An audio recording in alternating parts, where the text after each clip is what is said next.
around the state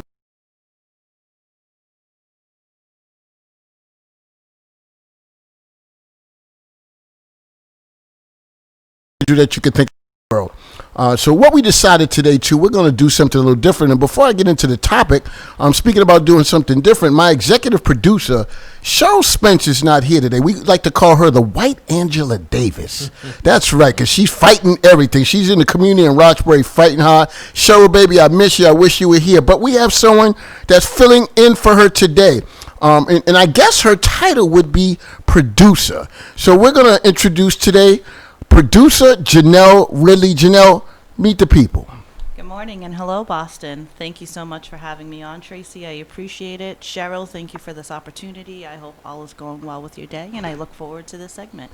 That sounded good, even though it sounded good, Reverend Wall. Even though she admitted she's scared, scared out of her shorts that she's wearing today. There was no hesitation. I think you've made a star. I think so too, Reverend Wall. Reverend Wall, I have to ask a question. So, as we're working on this Black News segment, and folks, we definitely need you to listen, we need you to watch, and we need you to support. Start thinking about programs that you could do on the air as well.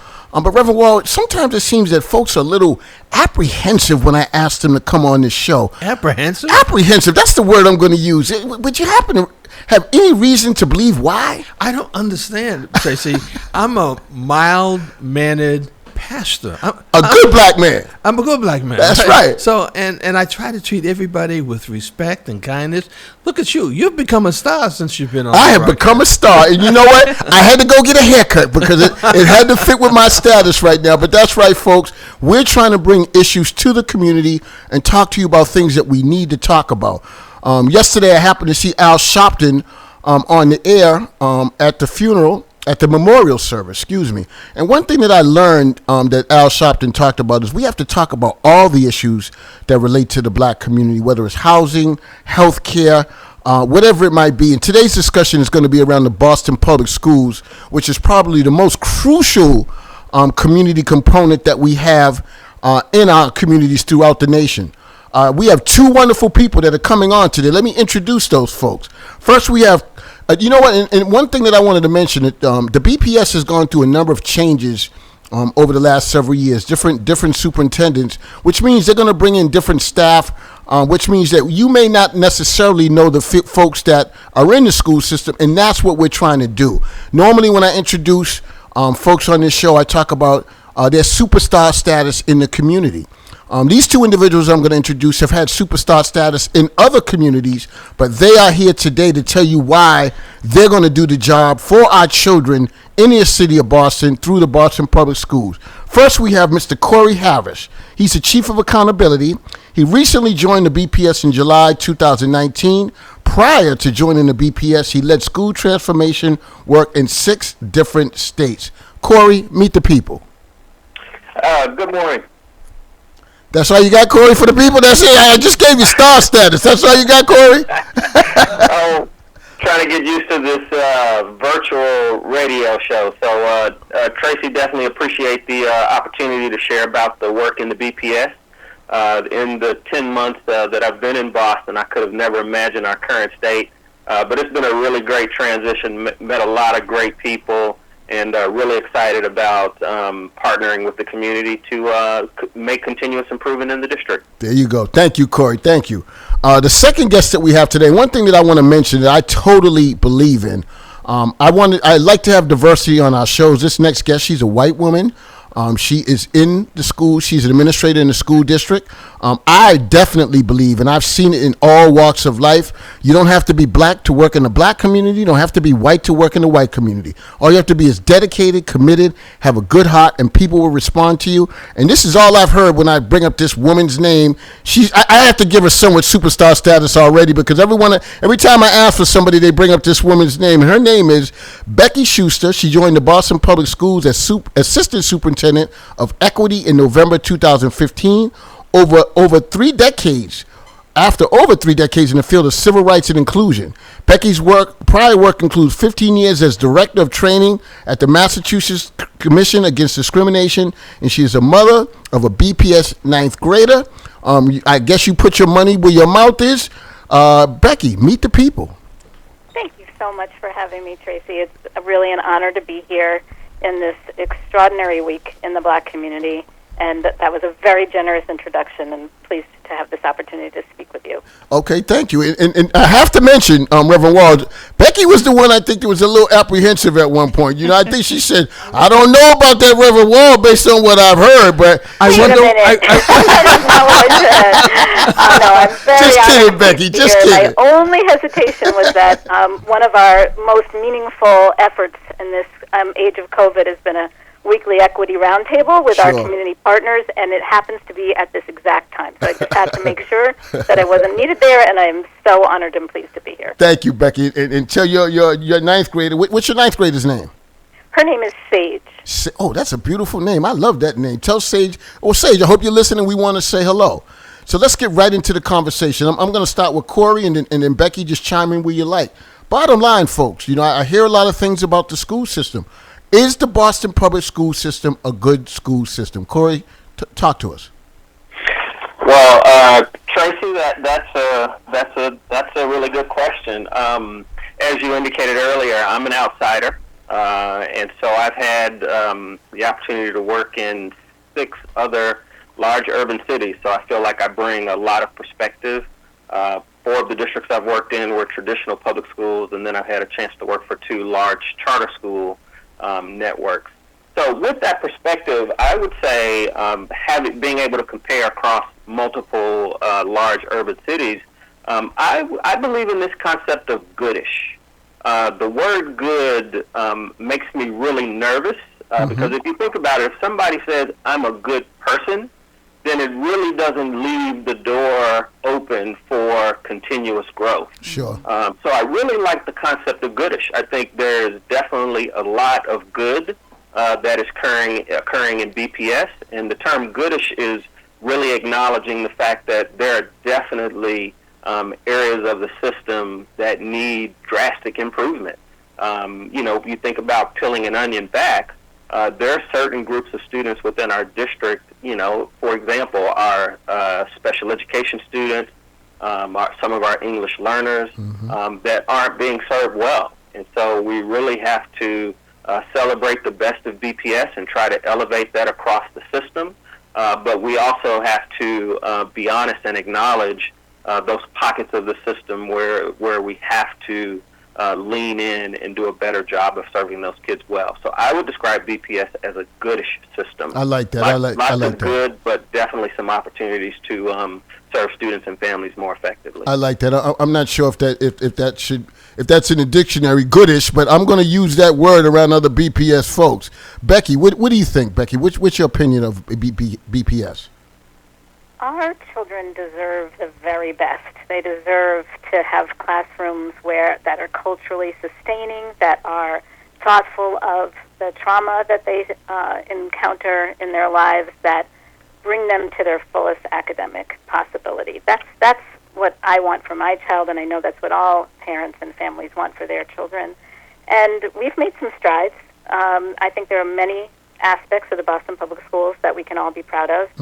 And we also have a long way to go. So I agree with Corey that we need to be pleased with the parts that work. We need to hurl ourselves at every part that needs improvement, and that's certainly, I know, what Corey and myself and Superintendent Caselius intend to do. Okay. Becky, I just have to mention a very well-respected black man that was in our studio, held up a sign in the studio, said, Becky is the truth, leave her alone. So I just want to mention that you have fans here, Becky, that believe in you.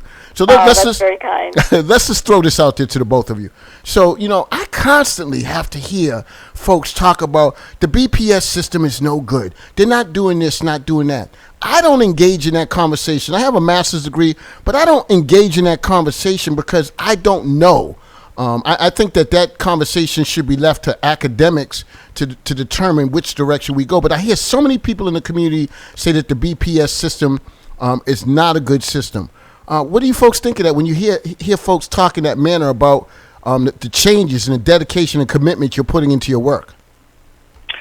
I'll start first, Tracy. I think kind of going back to the previous question, I think it is a goodish system. I think we have lots of educators that show up every day and really believe in our kids and bring their best selves to the classroom. I think our opportunity is it's too variable. So we need to get to a place where we can ensure quality education in every single zip code, every single community in the district. But yeah, it goes back to my initial response. There's lots of good that's happening in the system, but we have to do a better job of ensuring that we have educational quality available in every part of our community, and families shouldn't feel like they're in this lottery where if I don't get this particular choice, then my only option is to opt out. Sure. Good point. And go to a charter school or seek a seat in the Medco program. So yeah, a good system. I think we have to do a better job of serving our most vulnerable students and our most vulnerable communities. Sure. So I think when people say it's not a good system, they're shining a light on those opportunities that we have to do better at. But we would just ask people to shine a light on those aspects of the system that are doing well. Sure. But part of our socialization as a society and kind of how the media shapes us some ways unknowingly is we really love to put the emphasis on those things that are not working. And I think we need to lean into those things that are not working, but we have to have a very balanced approach. Okay. There are many good things happening in the system, but that doesn't always sell in various forms of media. And sensationalism is what drives and grabs people's attentions and sells ratings. And let me also acknowledge that truth. Yeah, let me also say too. A great deal of the time when you hear people talking about what the system is not, are people that are not involved in the system, folks that are not engaged in supporting the system to helping to make it a better system. Becky, what do you think?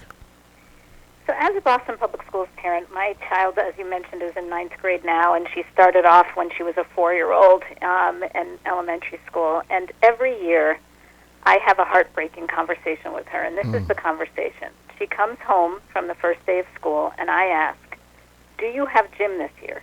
Do you have art this year? Do you have music this year? And I have never heard yes to all three of those, ever. Okay? Why is that? That has everything to do with the high needs of our students and the funding system for education in Massachusetts and in the country.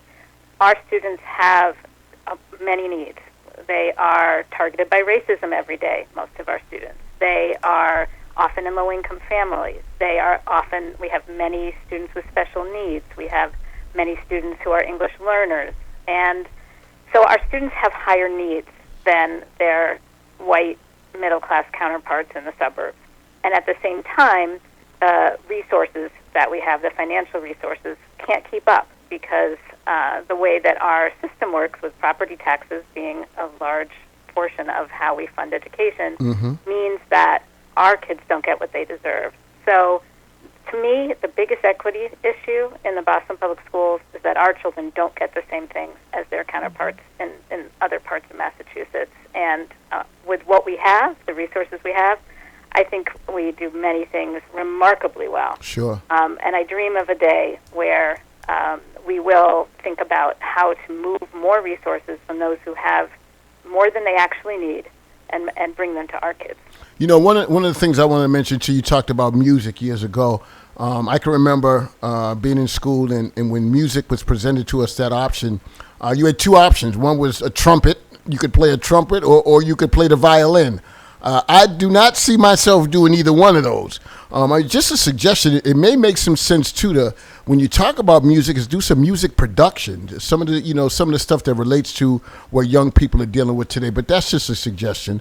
I also want to bring up, part of that conversation always seems to be about the teachers that are in the school. Good teachers, bad teachers. But one thing that people consistently say to me is, why don't we have more black teachers? Now, the first thing I'm going to say is the school is part of the community.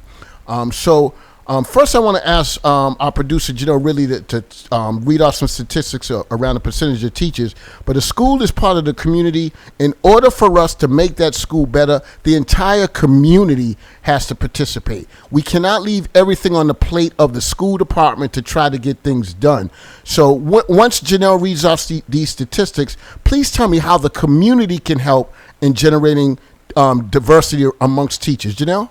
So the demographics for teachers and guidance Yes, counselors. and the diversity of our teachers is one of the highest priorities of the Office of Equity where I work. We partner with the Office of Human Capital to just do everything in our power to increase those numbers, because the research shows that not only do children of color do better when their teachers reflect who they are, but actually even white children do better when they have educators of color in the classroom. We could probably talk at length about why that might be. But that means that we have an obligation, a moral obligation, and an obligation because of our academic goals for our students to do everything we can to get educators of color into the classrooms, and that is absolutely what we are doing. Okay.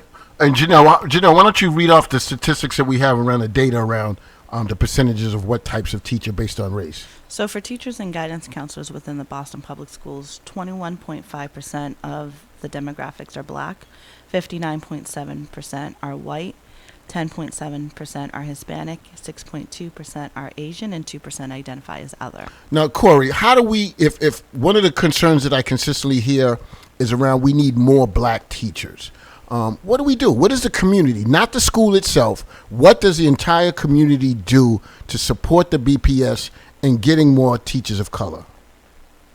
I think one of the things that we have to do is continue to raise up teaching as a noble, worthwhile profession, and really push our kids on. We a lot of times we talk about what kind of job do you want to have, and I think we really have to shift the conversation to pushing our kids, what problem do you want to solve? Oh, that's a good one. I like that. And what impact do you want to have? Mm-hmm. Unfortunately, what my experience is, those of us who have the luxury of sending our kids off to post-secondary education, lots of times we're pushing them into careers that based on pay. Sure. And so we have to do that. I think we have to. So in other words, we got to pay teachers more money. That would definitely help. Absolutely. That would definitely help, and we have to develop pipeline programs. So we have to. There are lots of young children of color who have an interest to be educators when they're younger. Sure. So we need to grab those students early and give them experience and opportunities to continue to develop that passion and that interest. I also think that the cost of living in Boston is extremely expensive.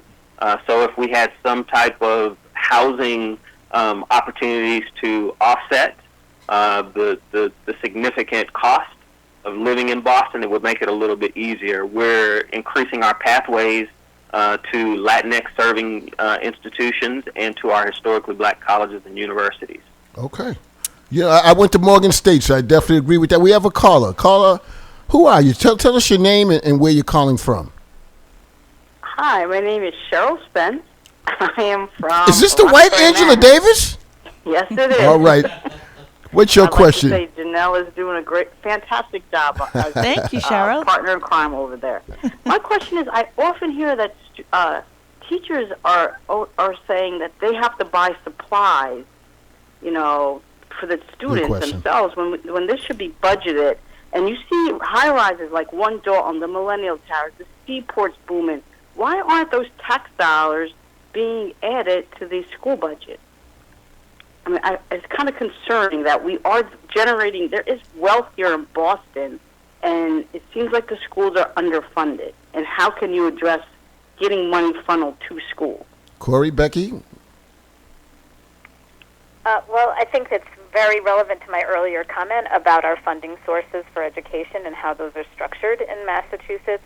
I was really disappointed when the referendum known as the millionaire tax was not able to go through on a technicality. I hope we will see efforts to shift resources from those who have more than they need to institutions like the Boston Public Schools that don't have what they need. And I'm personally sorry for any teacher who has to turn to their own checkbook in order to get what they need. That's not how it should be. Sure. Corey? Thank you. Yeah, one of the things that our superintendent, Dr. Caceres, is really exploring is there's a real disparity in schools' ability to raise funds. You know, some schools have a 501c3 and others don't. And so the superintendent is really exploring ways to try to bring more parity to the different ways that schools are able to bring funds into the school through 501c3s or parent organizations, you know, the various ways that schools can generate revenue on their own. Okay. So I'm going to get kind of like into the nitty-gritty things. I hope that answered your question, Cheryl, and thanks for calling in. We greatly appreciate you. Okay, I guess she's gone.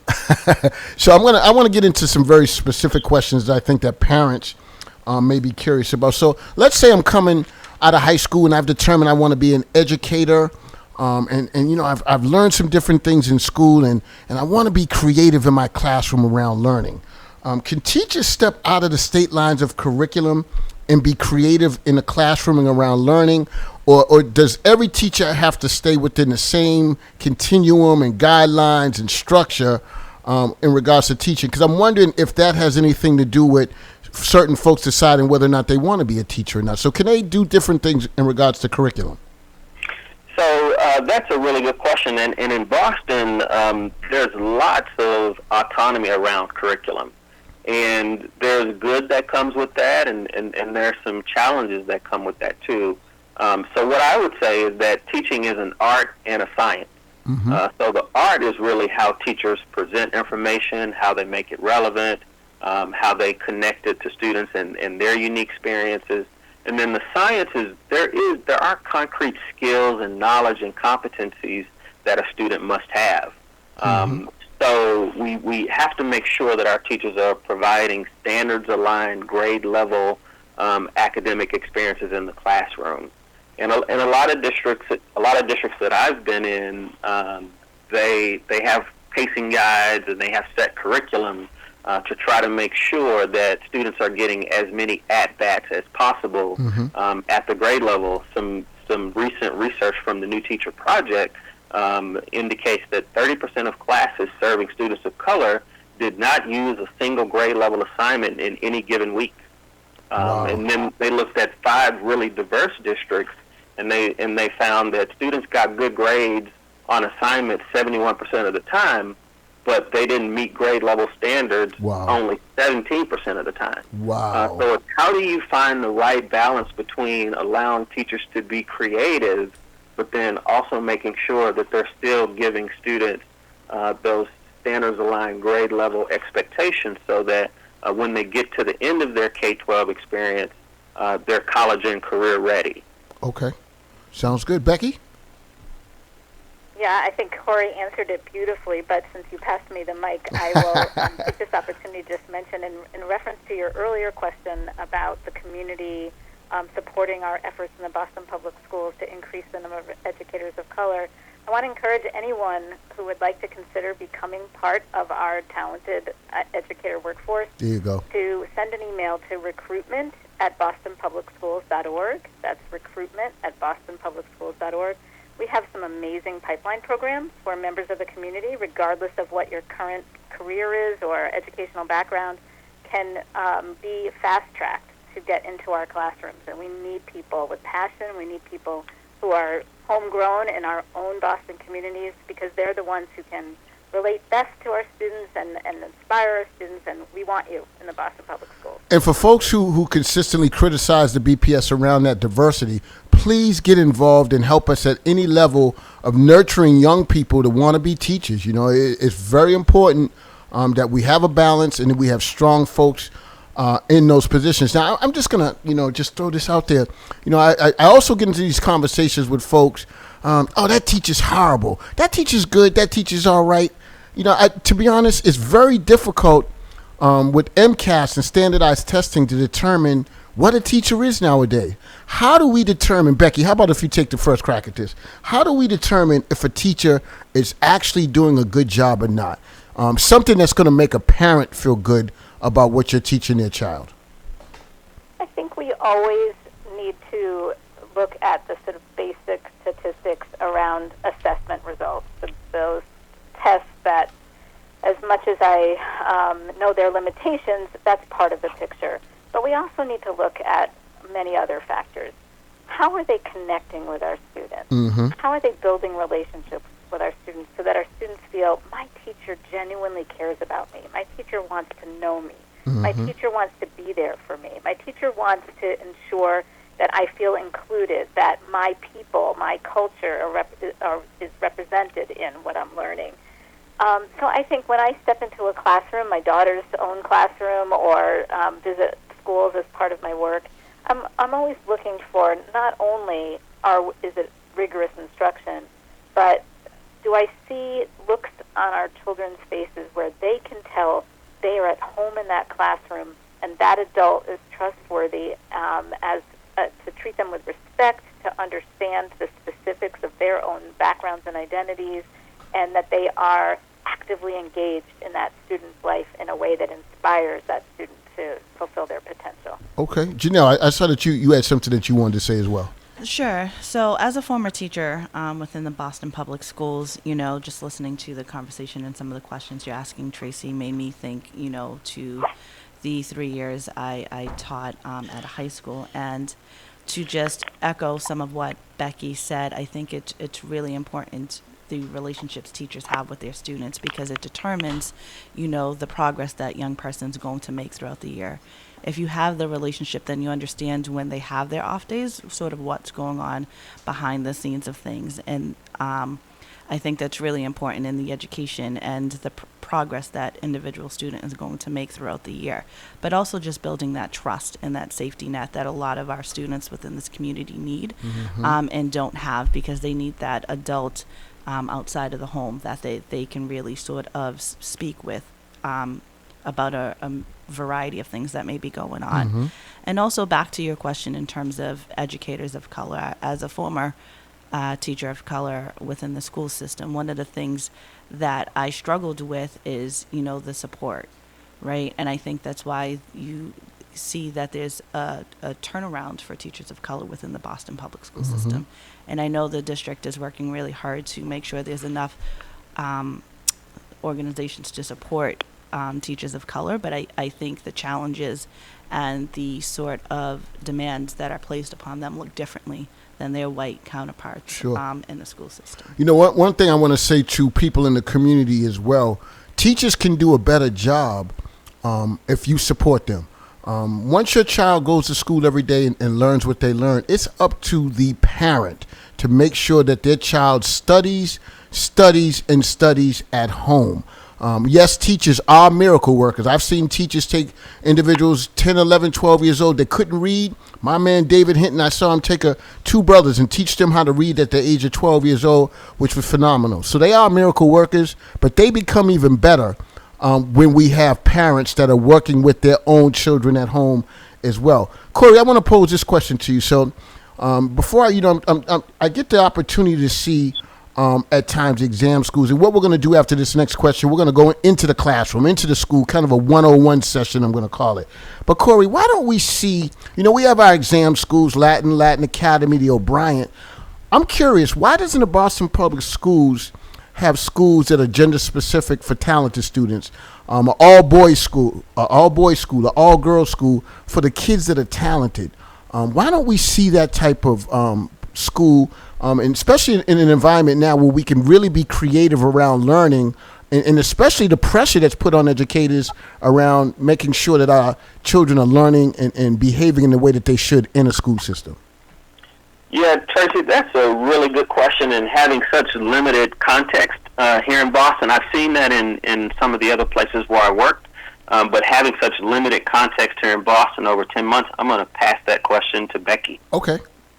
Yeah, so it's a great question, and it's something we've thought about in the Boston Public Schools, but when we've explored it, we've discovered that our lawyers tell us that actually Title IX, which is the law that ensures that any institution that affects that uses federal money can't discriminate based on gender. It's actually unlawful for a public school to be just male or just female. In Wow. fact, we can't even offer a club that's just male or just female unless we have one for the other gender too. So, Wow. fortunately or unfortunately, we could debate whether Sure. that would be a good idea to Sure. have schools that are just for one gender. It is actually not legal. Yeah, to be honest, I don't want to act like I knew the answer to that, whether that would be successful or not. You know, I think about, my daughter. I wasn't really for it at the time, but she went to an all-girls school.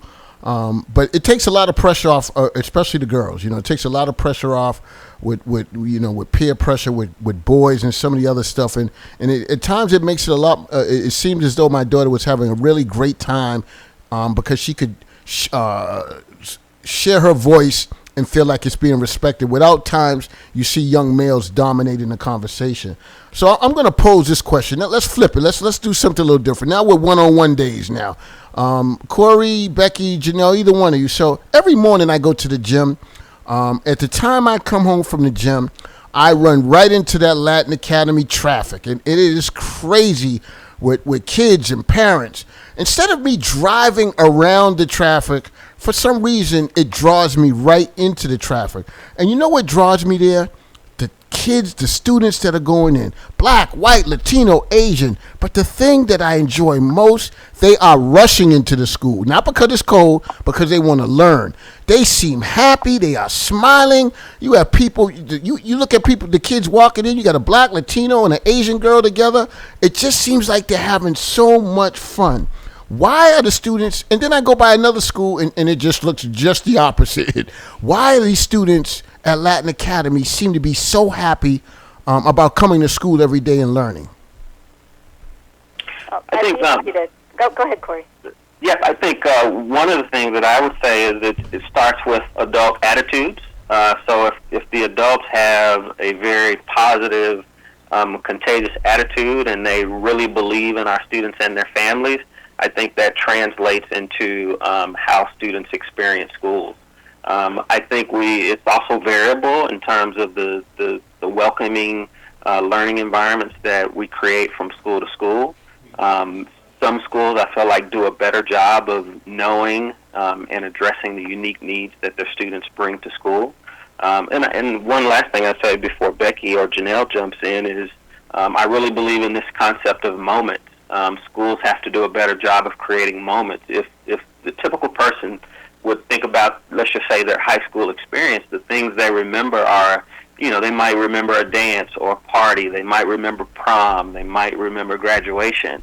And the question that I have is, how many academic moments do students really remember where there was some content that they're engaged in that just had this really long-lasting impact on their life or really helped them think about what difference they wanted to make in the world. So it's the extent to which schools create moments and create those really infectious environments that honor all the unique experiences that students bring to school with them and find ways to connect those to the content. Sure. Anybody else? I'd be happy to add because I'm one of those parents who's dropping off their kids. So at Latin Academy in the Are morning. you the one blocking me where I can't get by, blocking the whole intersection? Is that you, Becky? That's me, and now I know what time you exercise. You're evidently a morning person because drop-off is at 7 a.m. Yeah, I'm already coming home from the gym. But I think that, everything Corey said is exactly right, and I would just add that it's not only the excitement of what's happening in the classroom, it's also what we might think of as the weight that our students are carrying in their backpack as they enter the door. And Good some point. of our students are carrying trauma, some are carrying poverty, some are carrying the vicious effects of racism that are so on display this week in our country. And so I think when you look at the children walking into the building, one influence on their attitude is what they're going into and how they feel about where they're going for the school day. But another piece is, did they get a good sleep?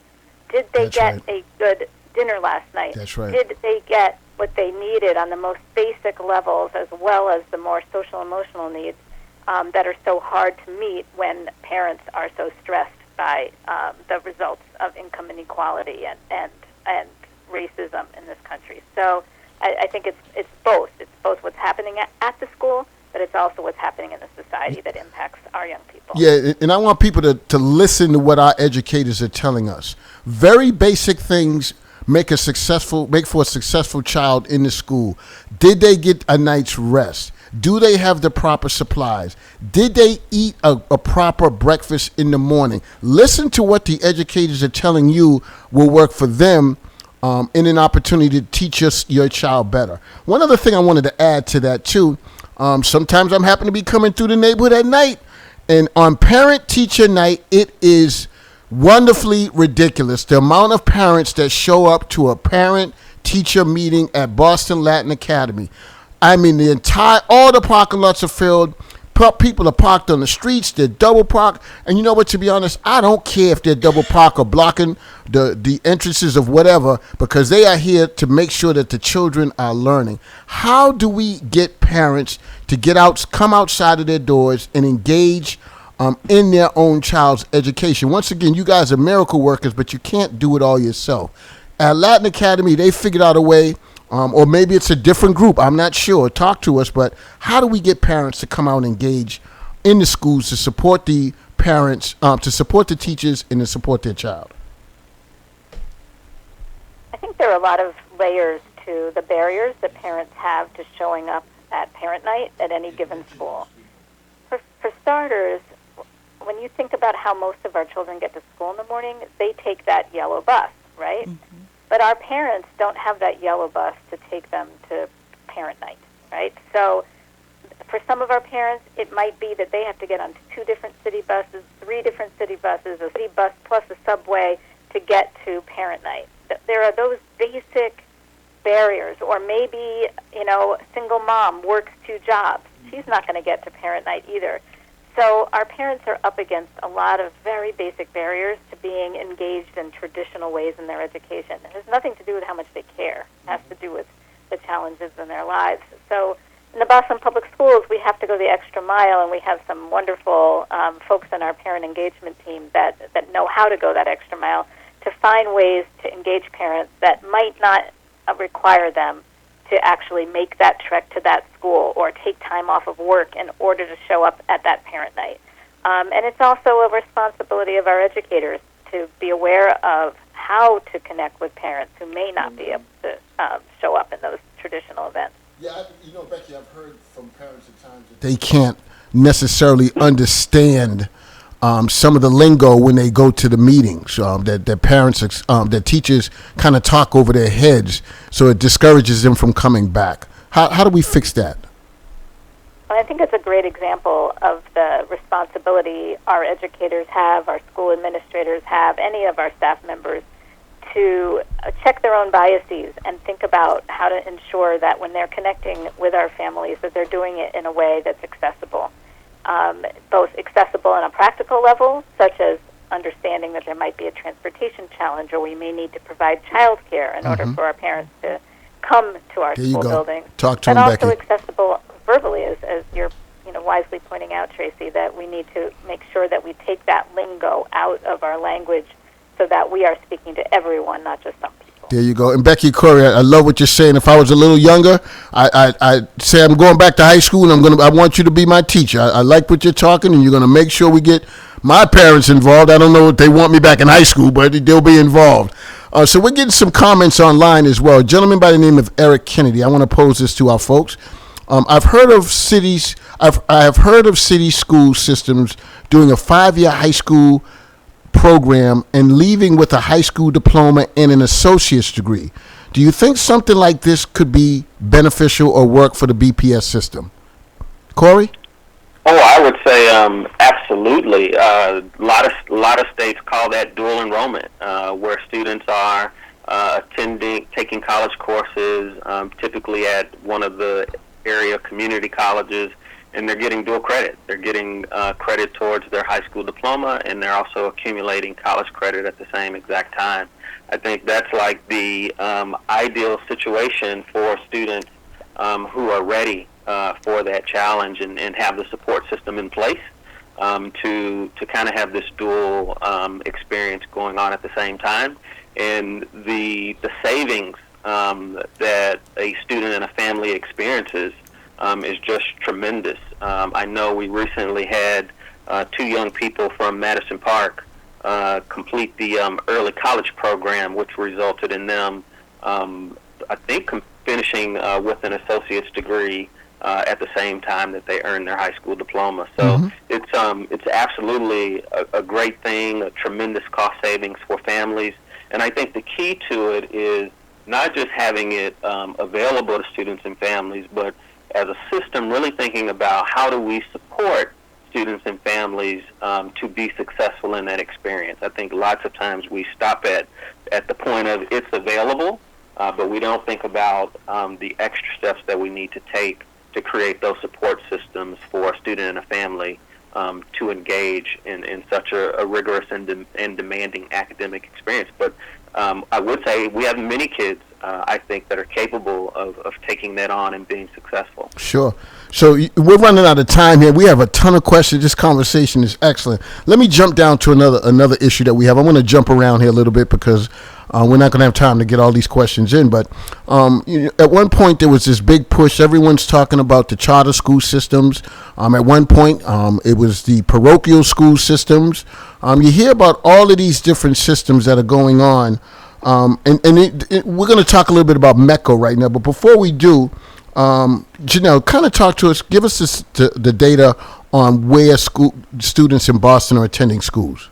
Sure, Tracy. Of the 76,500, estimated school-age children that live in Boston, about 30%, so roughly around 23,000, do not attend public schools.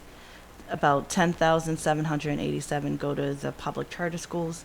Around a little over 5,000 go to parochial schools. A little over 3,000 go to private schools. A little over 3,000 go to the suburban schools through MECO, and 198 are homeschooled. Okay, folks, I'm sure this is a little bit difficult to talk about another school system, but what do BPS folks think of the MECO system? The MECO program has, I think, played a powerful role historically in Boston. It's offered opportunity where at times in our history as a city, frankly, the opportunity was a meaningful one to go to districts that had more resources. And I think, integrated schools have many benefits for every student who's at that school, both for the white students and for the students of color. At the same time, we would like the Boston Public Schools to be so high quality that MECO would be a little less tempting for, in particular, our parents of color who are looking for the best possible educational opportunity for their children. And anytime somebody asks me personally, what do you think? Should I sign up my child for MECO? My answer is I truly believe that the Boston Public Schools is an excellent option for any child. Otherwise, I wouldn't be having my own child in that system. Sure. And I think that our system offers many important, tailored resources for our kids. And frankly, not every suburban school district knows how to lift up. That's right. Not all school districts are good because it's MECO. That's exactly right. Particularly if we think about culturally sustaining practices. Some have made great efforts, others not so much. And I'm glad that our students see teachers who reflect their cultures, see curriculum that reflects their culture, and so this I would never tell someone that it's a bad idea to put their child in MECO. There are certainly important opportunities there. But I don't think it's a simple question of bad or good, as some people frame it. Sure. Corey, what do you think? How do you feel when you're in a conversation and you're talking about the BPS system? And one thing I learned about educators, you guys have a lot of pride in the work that you do. What do you think about when folks, I'm not, no BPS, they're BPS this, BPS that, I'm sending my child to MECO. What do you say to that parent? Well, I guess what I would encourage the parent is to really articulate why they're making that choice. I think lots of times we run off narratives with no facts, and we base those off of assumptions. And sometimes we think just because a school is in the suburbs, that means you're going to have a better academic experience. And I think it goes back to what Becky said, is sometimes you have a great academic experience based on the extent to which you can assimilate. And so your assimilation really drives the experience that you have at the school. And in Boston Public Schools, we don't want students to have to assimilate in order to have a really good academic experience. We want them to show up and really be able to celebrate their culture, their diversity, and the very best that they bring into our schools. So I think it just depends on what you value as a parent. If you want a district that values your whole child and everything that they bring into our schools, I think BPS is a great option. But if you're okay with your child having to assimilate in some ways in order to have a decent academic experience, then it comes down to what parents value. But I really think it's important that we celebrate the very best of all that our students bring into our schools, and the very best that they bring from their homes and their families. You know what I've learned about the two of you, which is so important during this interview. No ego. You have no ego involved in learning. Wherever a student has the best opportunity to do what they can do, you want to see that happen for them, and that's important. Important criteria for a teacher to have. I just want to mention too, as I have folks sending in stuff from Facebook Live, and we're getting different things on Boston Praise Radio and television. But we have a parent here, Manita Coleman. She just said to us, she said, this is good basic information. We as parents can do this. We can make sure our children get a good night's sleep. We can make sure they get breakfast to start the day, and making sure our children are prepared. So we are getting the ball rolling here on Boston Praise Radio and television. Parents are hearing what we have to say. I'm going to keep moving here because there's some questions that we're not getting to because you guys are so informative. Really quick, so let's say I'm a teacher. We're back into our 101 classroom situation. I'm a teacher. You're a teacher. Let's say you're a teacher, but I'm a student. I'm 19 years old. I'm from AB Gang. I have limited credits. I'm still a freshman and I'm 19 years old. So when I come back to school, they're going to put me in the 9th grade with 14-year-olds. And not only that, you're not going to kick me out of school because my mama is going to come up there and cause a whole lot of problems because she is telling everybody, I'm a good boy. My son is a good boy. He doesn't do anything wrong. He may not go to school and get grades, but he's a good boy. How do you deal with that student, that one student that could be disruptive and disrupt a whole classroom of 30 from learning? Tracy, what I would say is we have to have a holistic approach. So we really have to acknowledge and embrace the whole child, and I think part of that holistic approach starts with partnering with parents. So if a parent shows up to the school, with what some might describe as a challenging disposition, the first question that I want to know... That's a good way of putting it. That was very nice, Corey. Challenging disposition. Yeah. I really want to lean into what experiences has that parent had in schools wherever that is causing them to feel like they need to communicate in that way to be heard. So I think we really have to honor the different experiences that our parents have had, either as a student in a public school or either as a parent of a student in a public school.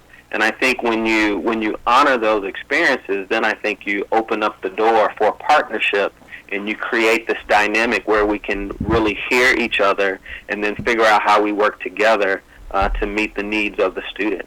I think in some instances we have to identify family supports that are needed in order for the student to be prepared to really take full advantage of the academic experience. One of our viewers, Rolf Sheriff, says some parents feel alienated. Make them feel welcome and wanted, and they will come back. That's easier said than done because I've worked in a school, and some parents can be very disruptive themselves.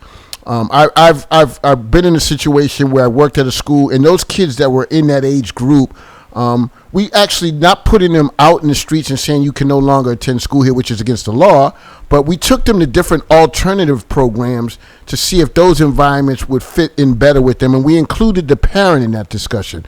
Basically, if your child is 19 years old and still a freshman, he or she is not going to graduate from a traditional high school. It's just not going to happen. They're going to feel awkward as well, but there are opportunities at other places for your child to learn.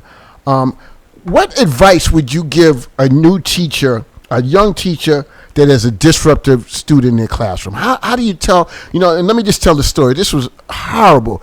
I watched this, he was a very, I'm just going to say it, he was a nerdy looking white gentleman, very bright, had been very successful in the private sector. I just love sitting down with him at times and picking his brain and hearing stories. He retired from the job that he had after he made millions of dollars, and all he wanted to do was become a school teacher. I ended up leaving the school, did some other work. I actually happened to see him walking down my street, and I said to him, "How's it going?" All he wanted to do was be a teacher. He said, "Tracy, I couldn't handle it." He said, "If you weren't in the classroom handling the disruptive students to help me, I wasn't able to teach."